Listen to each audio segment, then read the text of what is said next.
महामार्गावरील पथदिवे बंद अवस्थेत, कशेडी बोगद्याअंतर्गत असणारी लाईट बंद, स्पीडदर्शक फलक बंद अवस्थेत.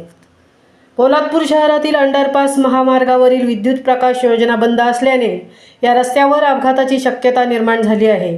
गेली अनेक दिवस पथदिवे बंद झाल्याने रात्रीच्या वेळेस काळोख असल्याने एखादा अपघात होण्याची शक्यता वर्तवली जात आहे.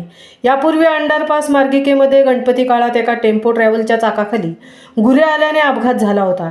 तर चर्चेत असणारा व रायगड व रत्नागिरी जिल्ह्याला जोडणारा महत्त्वाकांक्षी कशेडी बोगद्याची मार्गिका पूर्ण झाली असून या बोगद्यातून दोन्ही बाजूकडून वाहतूक सुरू आहे.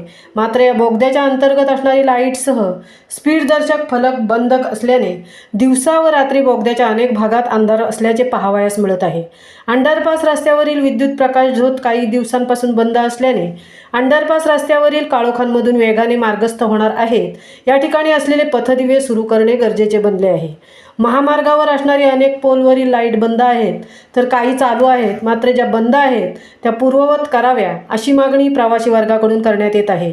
गणपतीपूर्वी चाकरमानी प्रवास सुखकर व्हावा यासाठी कशेडी बोगदा अपूर्ण अवस्थेत असताना सुद्धा सुरू करण्यात आला होता. त्यानंतर पुन्हा बंद करण्यात आला. यानंतर काही कामे पूर्ण करण्यात आले. नंतर शिमगा उत्सव व निवडणूक काळात बोगद्यातून दोन्ही बाजूकडील वाहने सुरू करण्यात आली. त्यातच पहिले काही दिवस लाईट सुरू होत्या. मात्र या मार्गावर प्रवास करताना पुन्हा संपूर्ण लाईट बंद असल्याचे दिसून आले आहे. राज्यातील इतर मोठ्या बोगद्यांमध्ये स्पीड दर्शवले आहेत. मात्र अद्याप या बोगद्याच्या अंतर्गत भागात स्पीड दर्शवण्यात आले नसल्याने अनेक वाहने वेगाने मार्गस्थ होत असल्याने अनेकदा वाहतुकीस अडथळा निर्माण होत आहे. याबाबत कशेडी प्रवास करताना तेथील उपस्थित ठेकेदार यांच्याशी विचारणा केली असता लाईटचे तांत्रिक काम पूर्णत्वास असून संपूर्ण लाईट लवकरात लवकर सुरू असतील असे सांगण्यात आले. महामुंबईसह धनराज गोपाळ, पोलादपूर.